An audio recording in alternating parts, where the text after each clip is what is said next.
Hey, welcome back, everybody. It's time once again for Closing the Wealth Gap. The one show, maybe the only show that shows you how to close the wealth gap in your own life with the man who's done it for many, our wealth coach himself, Tyrone French. Hey, Tyrone. Hey, everyone. Welcome to another episode of Closing the Wealth Gap. I'm your host, Tyrone French. Hey, what I'd like for you to do is if you like this show, you like this content, you're inviting your friends and your families, take a minute and go to closingthewealthgap.net, hit that follow button. It'll really help us out.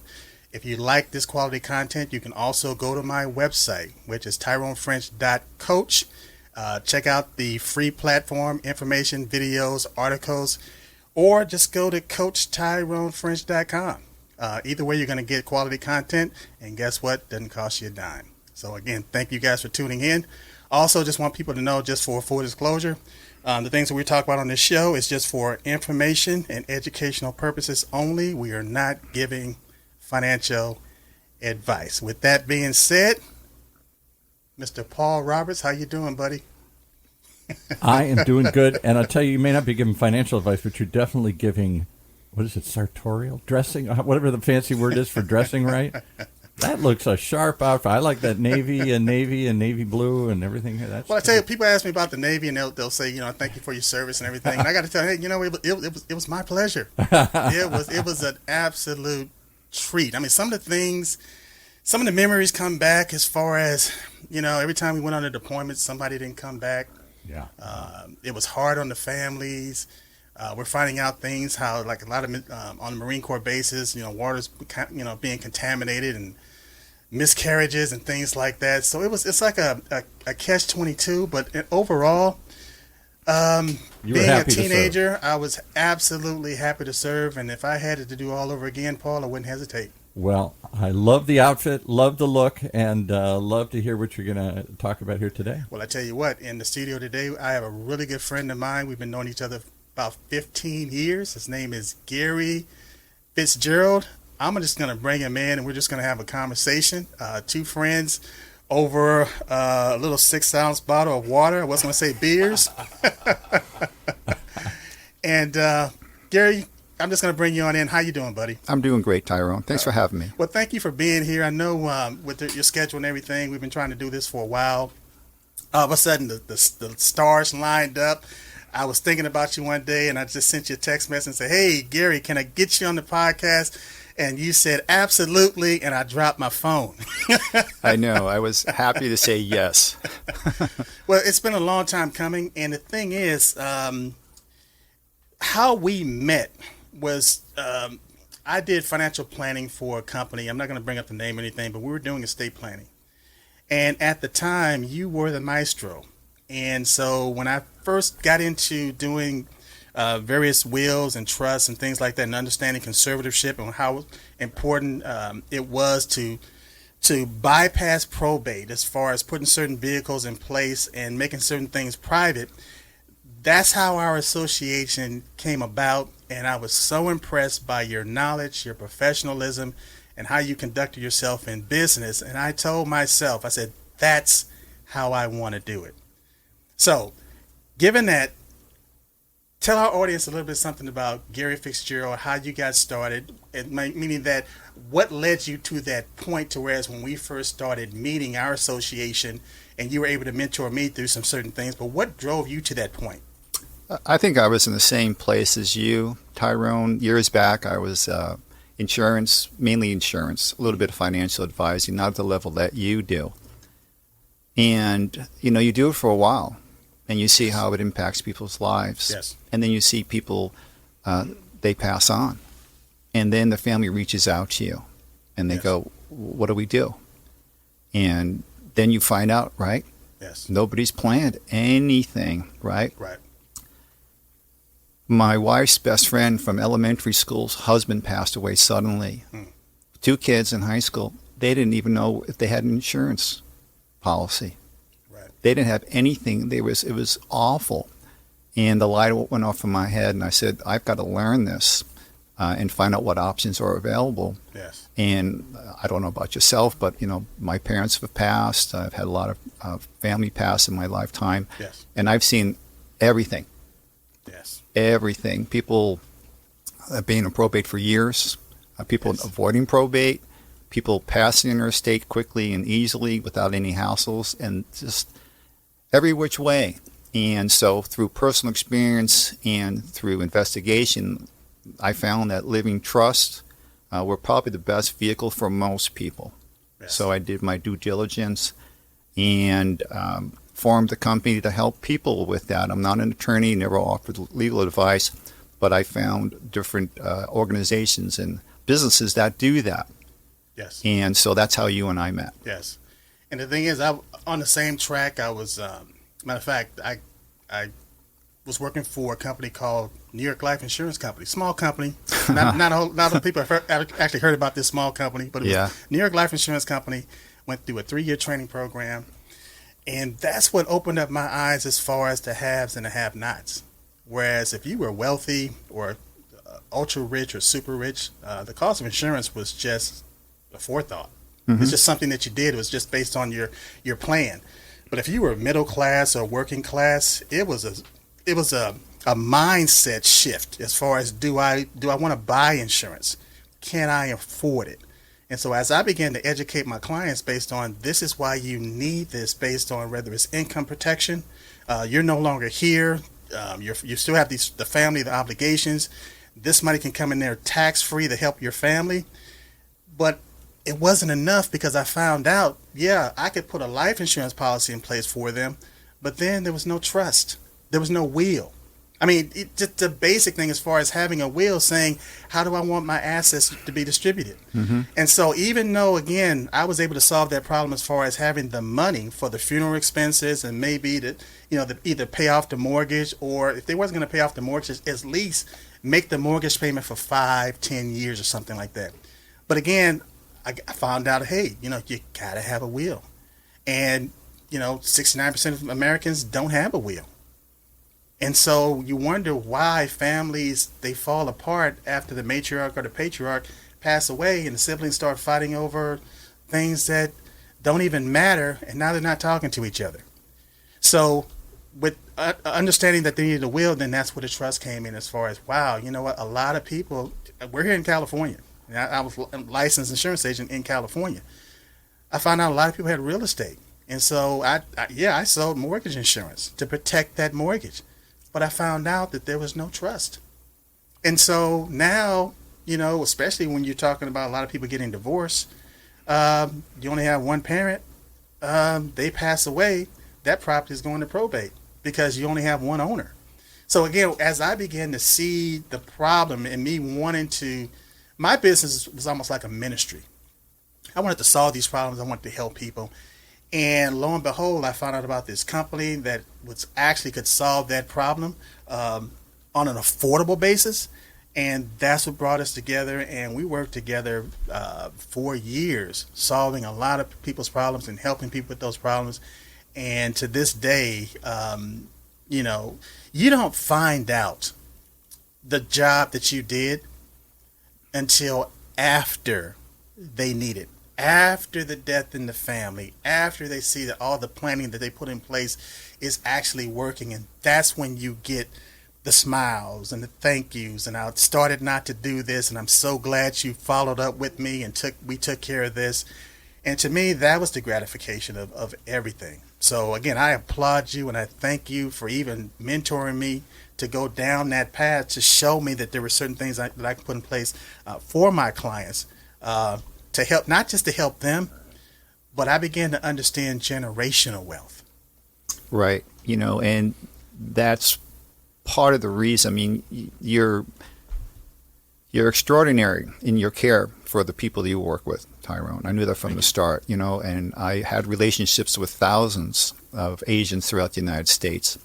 And there were just some people that were just extraordinary, and you're one of the top 10 that I've met. Because you're carrying your professionalism, and so it really stands out, and that's why we're here today too. And remind me to write that check after the. No, it's the truth. It's the truth. You deal with a lot of people, but they're doing it as a part-time thing, or they're kind of dabbling in it, or they really don't want to get involved, right? It's not I made the sale, I'm going to move on. But you're not that guy, right? And that's why you're doing this besides.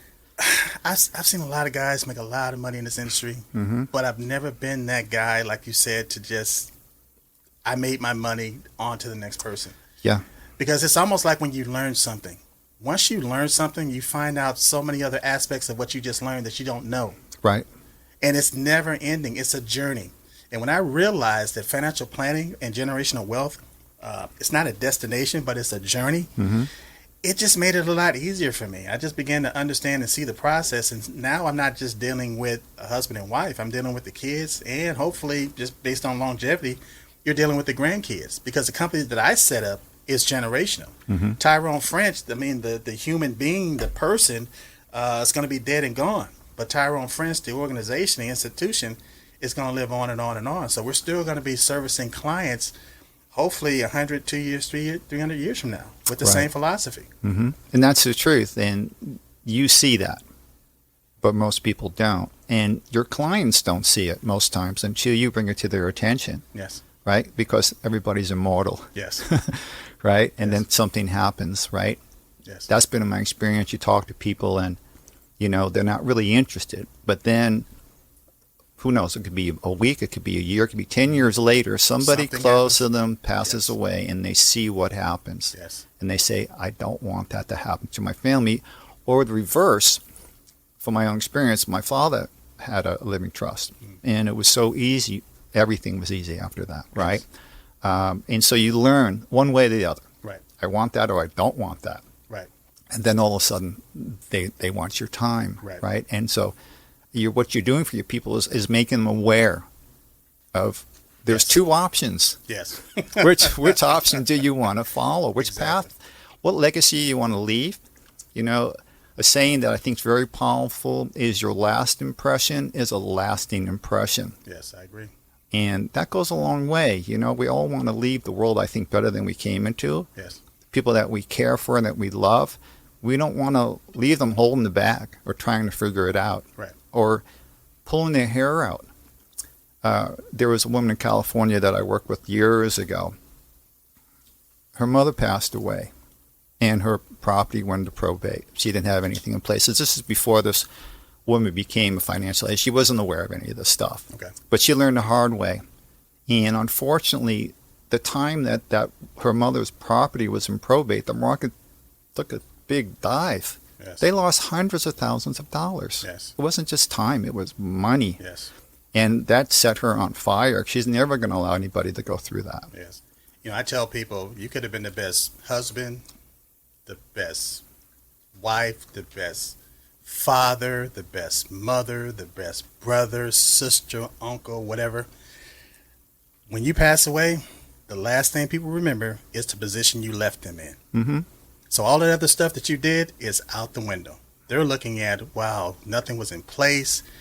We got to take time off from work. We barely have money to even take care of our own responsibilities, and now we have to deal with this. Right, and it's not intentional, right? These people are not, hey, I'm going to make this terrible for my family. They just don't know, right? And a word that I like is congruency. Yes. Right? So, you had the best dad, right? He's always there. He's consistent. He's the rock. Yes. And then at the end, everything falls apart. It's like, well, that's not like my dad, but the way my dad left is my dad. Right. Right? Right. It's like the stamp. Exactly. That's who I am, period. Speaking of dads, my dad was old school from Alabama. We ended up moving from Alabama to California. I was about 5 years old. He ended up working for Wonder Bread. As a matter of fact, he retired from Wonder Bread. He worked at Wonder Bread for over 45 years. Wow. But he didn't believe in insurance, and definitely not a will or a trust. Yeah. And so as the years went by, eventually, I had a brother that was killed, a 19-year-old brother was killed in a car accident. Mm-hmm. And when I got into the business, and this is early 1990, I just started planting seeds about insurance and, taking care of certain things. And so eventually he started buying these smaller final expense policies. He never bought a large estate, policy for the estate, but small final expense policies and things like that. Then all of a sudden, again, my 19-year-old brother was killed in a car accident. This was back in 2001, and he also had double indemnity on the policy. Well, the problem was the brother that was driving the car at the time, he got arrested.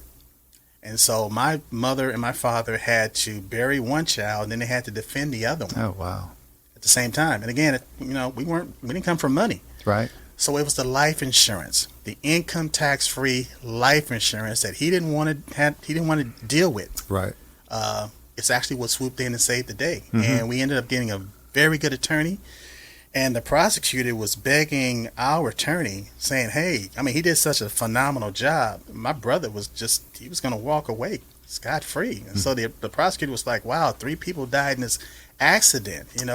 There's got to be some type of culpability or responsibility. Right. My brother ended up going to jail. I think he spent about 18 months in jail. Wow. But prior to him going into jail, he was a loose cannon. He was a ship without a rudder. While he was incarcerated, his total perspective changed. He got his GED. He got out, became an electrician journeyman. And it's night and day. He has a family now. He supports his family, and he's just, I'm proud to say he's a grown man. Yeah.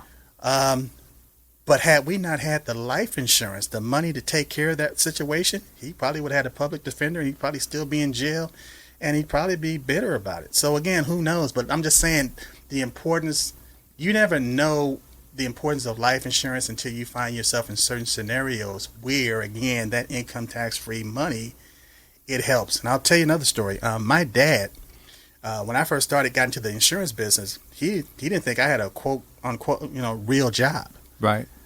Because I worked for myself. I had other brothers that were working and stuff, and I'm making more money than them, but I didn't have a quote unquote real job. Right.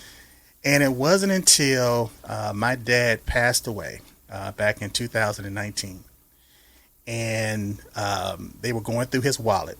My mother was going through his belongings and stuff, and lo and behold, she pulled out a business card. It was worn, torn, frayed and everything, but it had Tyrone French and Associates.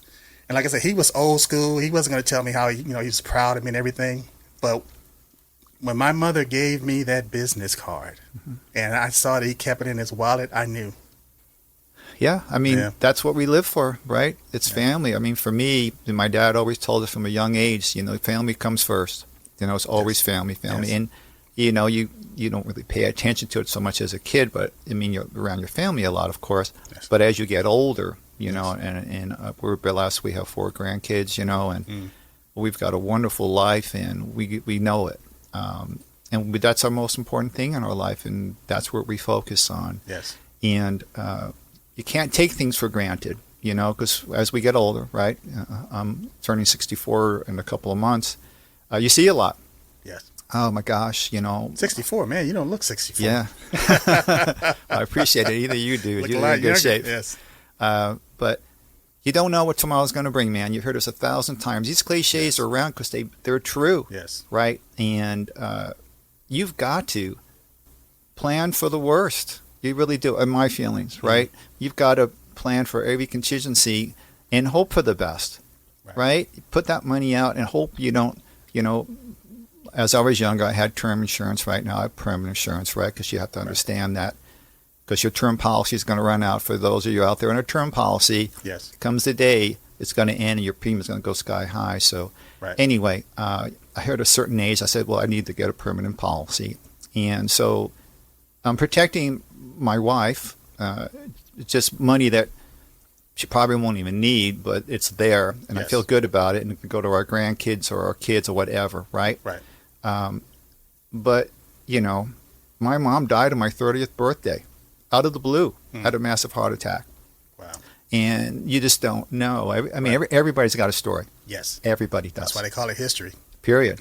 Right? And so either you learn through your own experience, or like somebody like you listen to Tyrone, who's heard a lot of experiences besides his own, and has experience in helping people achieve that. That's what the value is, okay? Yes. Because you're going through your life, you're so busy, right? You're hustling, you got your family, you got the sport games, you got the concerts, you got the work, right, Yeah. right, all that stuff. And then something happens, and you hadn't had the time to think about it. And that's why the value of somebody like you in their life goes a long way. Well, I thank you for sharing that, and I appreciate your kind words. But it's like I was saying, it's when I realized that my dad was proud of what I did. Yeah. It was like a shot in the arm, man, of adrenaline. Mhm. And so my mother understood the process of planning. And so when my dad passed away, the first thing that we did was she wanted a trust. I was trying to figure out, well, when's the right time to break this to her and talk to her about it. And she approached me, hey, you know what, that trust thing that you talked about, I want to go ahead and put that in place. And, caveat, my mother, she loves her kids, but she adores her grandkids. And so she was not really doing that for the kids, but for her grandkids. Right. And for me, it really, I was just glad that she decided to get it done. Yeah. And going through the process and making sure the witnesses were there. And matter of fact, she turned it into a little like tea and cupcake type thing, with the witnesses, and had a family come over, and the notary came by, and they did all the documentation and stuff. And she felt so good about it. And here's the thing: when I'm meeting with a client, I kind of just sit back and wait to hear it. But it's almost like a sigh of relief where they say, "Oh, I'm so glad we got this done." Oh, for sure. For sure. And that made me think of this too, Tyrone. People get trust anywhere from their 20s up to their 90s. And if you're fortunate enough to have living parents, this is a conversation you need to have with them. Exactly. All right? I agree, 100%. It's uncomfortable. It's like people are so weird about death. We're all going to die, but nobody wants to admit it, right? Yes. It's like, what do you want me to die? You want my money? No. I want to make sure, because I know you want everything to go to who you want to go to. Yes. I'm not asking who you want to go to, but you want to go give it to an attorney or to the court or to the government, or you want to give it to the people you love. Yes. That's the choice. Yes. Right? And that's the end result. But then there's that painful portion in between where you're going through the ringer with whatever could happen, because you don't know what's going to happen, right? I'm glad you brought that up, because you don't know what you don't know. You don't. And so when you find out how bad it could really get, that will alleviate a lot of the missteps or the misconceptions. Matter of fact, another thing that happens is people come up to me after they've seen somebody else nightmare, and all of a sudden they find the money to do the things that they really need to do. At first, well, I can't really afford that, and it's going to affect my lifestyle, and I got to take care of this first and take care of that first. And then they see the event, and they say, wow, I do not want to go through that. And like I said, they find the money. It's very true. Yeah, because if you really look at your expenses, and if you're really tracking your expenses, A lot of it's wasted anyway.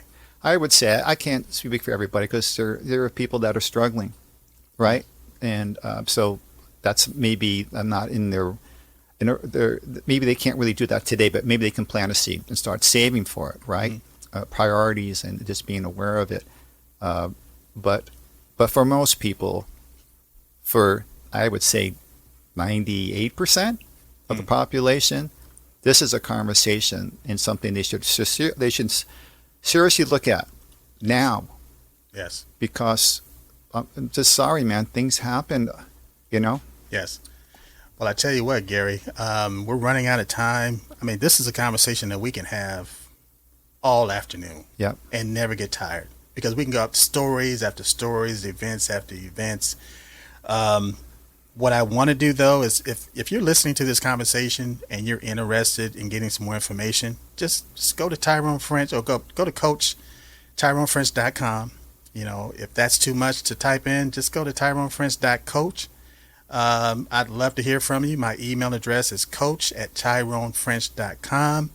If you want to just leave me a voicemail, just call 877-296-5192. It's a toll-free number. We'd be glad to give you the information, the assistance that you need, the direction, because everybody wants to go to heaven, but nobody wants to die to get there. and death is going to happen. It's going to come for all of us. So eventually, I don't know what your religious beliefs are, but there's certain things that, again, even if you believe that you're going to be raptured, there's certain things. I mean, the people are going to still be here after you're gone. So for me, it's just being responsible and being caring and understanding that you're going to leave a legacy, good, bad, or indifference, but you're going to leave a legacy. So, Gary, if somebody wants to reach out to you, how could they reach out to you, buddy? They'll reach out through you. Okay. Fair enough? That's fair enough. So I tell you what, Paul Roberts, I see you over there, and you. I see you got your handkerchief and you're tearing up a little bit, buddy. Oh my goodness, fascinating discussion. My parents fortunately went through this advice. I'm an only child. When they passed away, they had a house and a little bit, and it passed quickly through and easily. But I see so many don't. I wonder what percentage of people. Let's say the baby boomers right now. I'm a baby boomer like you. The 60s. What do you think the percentage of our generation is that has a living trust? I bet Gary, it's pretty small. Well, I don't know today, but when I was really in the business, the number was pathetic. And obviously, as the person gets older, pathetically low. Yeah, it's shockingly low. Yes. Because I'm going to guess it's 10%, 20%. I mean, I don't know many people that have a living trust. It's hard to guess, but I can tell you the number is based on the will. Yeah. It's 67%. And a lot of times when you're focused on getting that will, the next step is the trust. So a lot of times if you don't have a will, you definitely don't have a trust.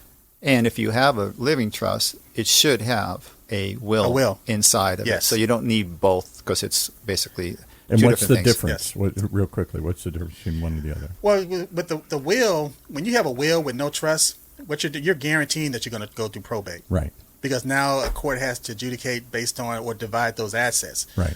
What the trust does, which also has a will, they call it a pour-over will. Anything that you haven't put into your trust, the will pours it over into the trust. But the main thing about the trust is that it's private. It bypasses probate. Right. And there's living benefits in the trust as well. Exactly. Okay, you can name a conservatorship, a guardian, a minor, power of attorneys for health, attorney. So it's not just a document for when you pass. It's a document for if anything happens. I'm glad you brought that up. Absolutely. Yeah. And with the other question I had is, we've had somebody talk about this before in another show. How many of us get remarried and divorced? What is it, 50%? I mean, it's a pretty high number. So it is. And people live long, so maybe they have 2 or 3 families because somebody died, and then they get remarried and other sorts of things. That's a whole nother kettle of fish. That's a whole nother mess. That's a whole nother topic as far as discussion. Yeah. Like I said, we can talk about this all day long. But I tell you what, Paul, we're in the midst of a celebrity, Gary Fitzgerald. He's got to go. He's got to go. Hold him. He's got other things to do. So again, Gary, we'd love to have you back and finish this conversation. If that's something that you're interested in. Sure. And I tell you what, we're going to get a lot of responses. People are going to send me emails. We're going to call, they get the voicemail. And again, if you want to, I'll forward your information to Gary Fitzgerald. But again, buddy, thank you for coming in. I enjoyed the conversation. And My pleasure. Hopefully we can do it again soon. Great seeing you. That's our show for this week. Closing the Wealth Gap. The one show, the only show that shows you how to take control of your financial future. Right here in Orange County's only community radio station, OCTalkRadio.net.